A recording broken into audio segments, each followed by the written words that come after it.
আপনি যে কথা জামাত নিয়ে বলা হইল, আপনি যদি লক্ষ্য করে দেখেন, আমি যদি এরশাদ পতনের পর থেকে দিই, আমার কাছে মনে হয় আমাদের এই আন্দোলনগুলো বেশি মনে আছে, মানে এরশাদ পতনের পর থেকে, সেখান থেকে কিন্তু কম সময় না, মোটামুটি 35-36 বছর। এই 35-36 বছর যাবতই কিন্তু দ্বিদলীয় শাসন ব্যবস্থায় দুইটা বড় দল জামাত বিরোধী, এবং এই জামাত বিরোধী থাকার যথেষ্ট যৌক্তিক কারণ আছে তাদের মতে। আমি কিন্তু কারো পক্ষে বিপক্ষে বলছি না, আমি অ্যানালাইসিস দিচ্ছি।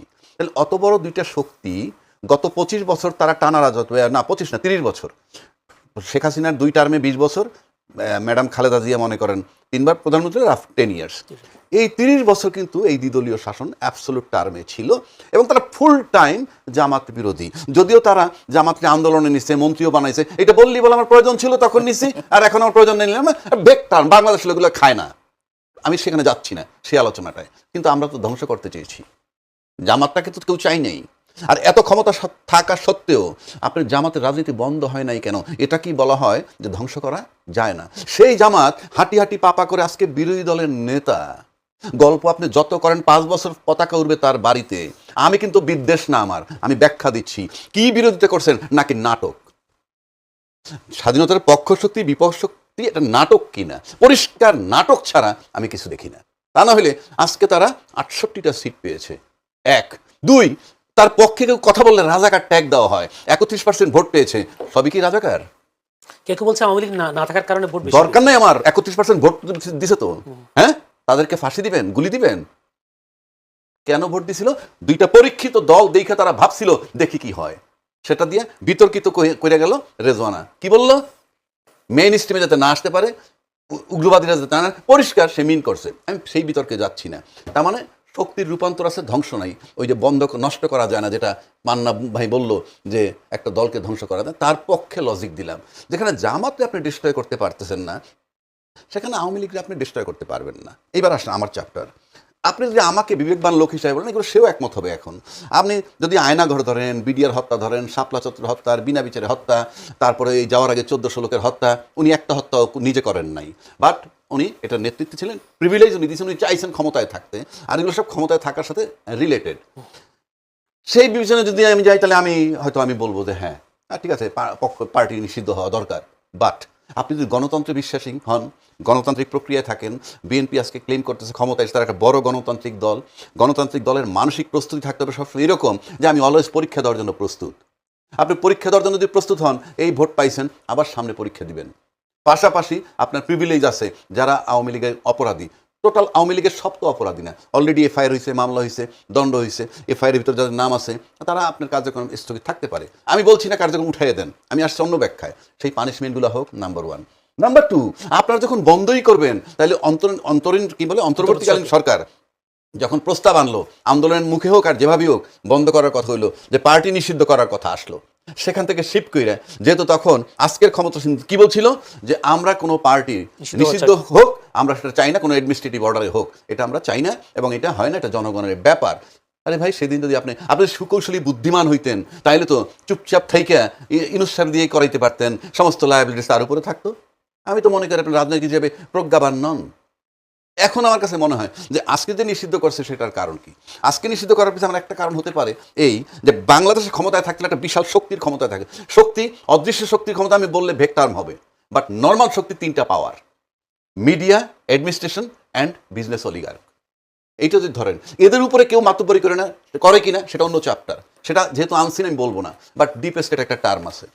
এই যে 3টা মিডিয়ার পক্ষ, এই মিডিয়াগুলো কিন্তু সব মিডিয়া, তারপরে আমলা বা অ্যাডমিনিস্ট্রেশন যদি বলেন, সিভিল আর মিলিটারি ব্যুরোক্রেসি যাই বলেন না কেন, প্লাস বিজনেস, টোটালটা ছিল 16 বছর প্রেফার করছে আওয়ামী লীগকে। সামহাও এটা ঘুরে রিভার্স হয়েছে এখন কিন্তু এটা বর্তমান সরকারের পক্ষে। আজকে পান্না বলুক, আপনি বলেন XYZ, সবাই কিন্তু ওইভাবে মিডিয়া, আমরা এই মিডিয়াই যে 16 বছর যাকে সাপোর্ট দিচ্ছে, সেই মিডিয়াই তো এখানে ঘুরে দাঁড়াইছে। বাট একটা প্লাস পয়েন্ট আছে যে বাংলাদেশে আসুক কি না আসুক, আমি ব্যাখ্যা দিচ্ছি।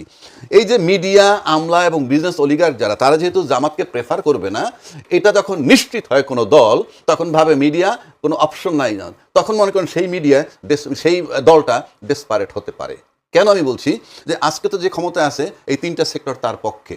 আবার কালকে যদি আওয়ামী লীগ মাঠে নামে, আপনি লিখে রাখেন যে এই যে মিডিয়াটা, এটা 100% না হলে 70% ওভারনাইট চলে যাবে সেদিকে। তো সেই বিবেচনায় আমার যেহেতু আমার মিডিয়া দরকার, প্রশাসন দরকার, প্লাস বিজনেস অলিগার দরকার, এবং সেটা নিশ্চিত যাদের জন্য কাজ করবে না কখনো, আমি ক্ষমতায় থাকলেও আর না থাকলেও, সুতরাং সেই হিসেবে তাদের একমাত্র রাইভাল হতে পারে এই আওয়ামী লীগ। এবং সেই আওয়ামী লীগ যে ক্ষমতায় ছিল, যে শক্তিটা নিয়ে, সেই শক্তির কাছে যদি আজকের সরকার নিজের প্রমাণ দিতে পারে যে ইয়েস আওয়ামী লীগের জায়গায় আমরা থাকলে কোনো অসুবিধা নেই, আওয়ামী লীগ যেটা করেছে আমরা সেটা করতে পারবো, এই নিশ্চয়তার ভিত্তিতে তারা বন্ধ করতে পারে বলে আমার কাছে মনে হয়। তা না হলে আরেকটা বিষয় আপনাকে আমি বলি, এই যে দল যেটা সিদ্ধান্ত নিল, বিএনপির মতো দল, এটা নিয়ে একটা বিরাট প্রশ্ন আসবে। এই সিদ্ধান্ত দিয়ে প্রমাণ করলো ওনারা যে ওনারা গণতান্ত্রিক কি না, এই প্রশ্ন আসবে। মঞ্জুল আলম পান্না বলেছেন আবার কোনো এক সময় অনুমোদন দেওয়ার মতো সুযোগ আছে না, সেটা তো ধরেন, হ্যাঁ, সংসদ যেটা না, আপনি অধ্যাদেশ আজকে করছেন, আবার সময় ব্যবধানে বাতিলও করতে পারেন। না, কিন্তু বিষয়টা হচ্ছে যে এটা তো আওয়ামী লীগ স্পেসিফিক্যালি বন্ধ করা হয়েছে তার রাজনৈতিক কার্যক্রম, তা তো না। অধ্যাদেশটা রেটিফাই করা হয়েছে, আইনে রূপান্তর করা হয়েছে। আমরা অতীতে শেখ হাসিনা কি করছে, সবকিছু কিন্তু আদালতে শিফট হয়েছে, এবং আমরা আদালত যা বলে আদালতে বানাইছি, আমরা মানে ক্যাশ করেছি। এখন এরাও যদি এরকম ভাবে যে আদালতে যাবে, আদালত যদি মনে করে, তার মানে কি নির্বাহী বিভাগের সাথে বিচার বিভাগের আন্ডারস্ট্যান্ডিং, কেননা ইতিমধ্যে আমরা আজকে দেখলাম যে বিচার বিভাগের যে আলাদা করে সচিবালয় বানানো হয়েছে, সেই অধ্যাদেশটাই বাতিল করে দিয়েছে। এই অধ্যাদেশ বাতিল করার মানে আপনি বলেন, তার মানে কি আপনি যদি গণতন্ত্রে বিশ্বাসী হন, তাহলে তো আপনি বিচার বিভাগটা আলাদা রাখবেন। আমাদের দেশের ক্যারেক্টারে যখন ক্ষমতার বাইরে যিনি থাকেন, ইনি এত বেশি গণতান্ত্রিক হন, গণতন্ত্রের জন্য জীবন উৎসর্গ করে ফেলেন, আর যখন টেক ওভার করেন তখন হাতের মুঠোয় নেয়, তখন আর গণতন্ত্র থাকে না। শব্দটা ব্যবহার করেন গণতন্ত্র, কিন্তু অ্যাকশন কিন্তু স্বৈরতন্ত্রের। তাহলে আপনি এই অধ্যাদেশ বাতিল করবেন কেন, if you believe in democracy? ধন্যবাদ। আমি একটু পান্নার কাছে যাই। মঞ্জুল আলম পান্না, সুরক্ষা অধ্যাদেশ যেটা দিচ্ছেন, সুরক্ষা অধ্যাদেশ বলতে এই যে তাদের বিরুদ্ধে যে ফৌজদারি এবং সিভিল মামলাগুলো আছে সেটা উঠে যাবে, এক। আর দুই, কোনো নতুন মামলা তাদের হবে না। তবে এখানে কিন্তু 5 নম্বর দফায় বলা আছে, তবে যদি কারো বিরুদ্ধে হত্যা মামলার কোনো সম্পৃক্ততা পাওয়া যায়, হত্যার, তখন সেটা তদন্ত সাপেক্ষে মানবাধিকার কমিশনের কাছ থেকে অ্যাপ্রুভাল নিয়ে বিচারটা করা যাবে। তার মানে কি আলটিমেটলি কিন্তু ওটা হলো না। আপনি যদি আপনি ইন্ডেমনিটি আনেন, আমি বঙ্গবন্ধু হত্যার পরে তার ইন্ডেমনিটি ছিল, ওটা রিওপেন করা যায়। ইভেন 71 সালে যুদ্ধের পরে মুক্তিযোদ্ধাদের পক্ষে দিয়েছিল, এবং জামাতকেও সাধারণ ক্ষমা করা হয়েছিল। তো সব কিছু মিলে এগুলো রিওপেন করা যায়। সেজন্য 1 নম্বর। 2 নম্বর হলো জুলাই চেতনার পক্ষে, জুলাইয়ের আন্দোলনের পক্ষে তো এই সরকারি দলও ছিল, তাদের লোকও ঘুমাইছে, হত্যা হয়েছে, নিখোঁজ হয়েছে, ধান খেতে ঘুমাইছে, এই সমস্ত কথাগুলো বলে। 15 বছর যাবৎ তারা সাফার করছে। এটা যখন বলার পর রাষ্ট্রপতি বহাল তবিয়তে থাকে, তখন মানে আমাকে মিলানো কঠিন হয়ে যায়। যাই হোক, রাষ্ট্রপতির বিতর্কে আমি গেলাম না, কিন্তু জুলাই সুরক্ষাটা ছাত্রদের জন্য কেন? জুলাই সুরক্ষাটা আপনার নিজের জন্য হইতে হবে। যেহেতু আপনি দাবি করেন আন্দোলনে আপনি ছিলেন, তাহলে এই সুরক্ষা শুধু ওদের কেন? এবং ওরা এটা নিয়ে স্যাটিসফাইড হয় না।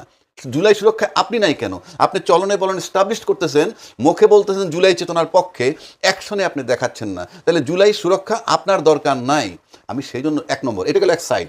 দ্বিতীয় সাইড গেল, মানে একটু জানার ইচ্ছা, জুলাই যুদ্ধে দায় মুক্তির অধ্যাদেশ যদি আইনে পাশ হয়ে যায়, তারা বিএনপি কি বাদ থাকে, সেটা আমি একটু জানতে চাচ্ছি। কোথায় জুলাই যুদ্ধের যে দায় মুক্তির কথা বলছি, এই দায় মুক্তি অধ্যাদেশ যদি হয়ে যায় আইনে, তারা কিন্তু নানানভাবে বুঝাইতেছে আমরা ছিলাম না, ইত্যাদি ইত্যাদি। এখন আবার যখন জুলাই নিয়ে অনেক কিছু গুরুত্বপূর্ণ বিষয়ে যায়, ওই জুলাইটা বইলা সাথে, যেমন জুলাই যোদ্ধাদের সাথে সাক্ষাৎ করা, জুলাই যোদ্ধাদেরকে আমন্ত্রণ জানানো, সব। যদি আপনি এতই জুলাইয়ের জন্য ফিলিংস থাকবে, তাহলে এত বিতর্ক হওয়ার কথা না। সেই জন্য বললাম, তো তাদের এই সুরক্ষাটা হচ্ছে না। এটা যদি আওয়ামী লীগ, এটা ওই অর্থে বলছি, 50 বছর পর, 70 বছর পরও যদি আসে, আপনাদের বয়স যদি 70, 80, 90 হয়ে যায়, আপনাদেরকে ঝুলাইতে পারবে। এটা গেল রিওপেন করে। উল্টা দিকটা আসেন, সংবিধান আপনি যতক্ষণ পর্যন্ত সংশোধন না করেন, ওই সমাধান দিছি আমি 2টা। সংবিধান যদি সংশোধন না করেন, যতক্ষণ তো আপনি করেন নাই, অতক্ষণ পর্যন্ত আপনাকে বঙ্গবন্ধুর ছবি 4-এর ক মোতাবেক উত্তোলিত হতে হবে। 2, আপনি 6ষ্ঠ তফসিল মোতাবেক ঘোষক হিসাবে আছেন শেখ মুজিবুর রহমান, বঙ্গবন্ধু শেখ মুজিবুর রহমান। এই 2টা বইতে লেখা আছে। বই থেকে আপনি যতক্ষণে না সরাবেন, অতক্ষণ পর্যন্ত আপনার অপরাধ হচ্ছে যে আপনি সংবিধান ফলো করছেন না। 1, 2, আপনি 2 মাস পরে এটা সংশোধন করে ফেলেন, 2 মাস পর থেকে আর অপরাধ হবে না। কিন্তু এই যে সময়টার অপরাধটা হয়ে থাকলো, এটা থেকে আপনি রক্ষা পাবেন না 50 বছর 70 বছর পরেও যদি আওয়ামী লীগ ক্ষমতা আসে। আমি সেইটা মিন করছি। আর সেটার থেকে বাঁচার জন্য যে পথটা, আপনার এই জুলাই সুরক্ষা আইনও লাগে না, এবং আপনার এই সমস্ত কিছু লাগে না। আপনি জুলাই আইনি সনদ যেটা হয়েছে, সেটাকে বাস্তবায়ন করে গণভোটের আলোকে যদি সংবিধান সংস্কারের ভিতরে ঢুকে যান, তাহলে আপনাদের কোনো পক্ষেরই এই সমস্যাটা থাকবে না। সেই অর্থে আমি বলেছি। জি, ধন্যবাদ।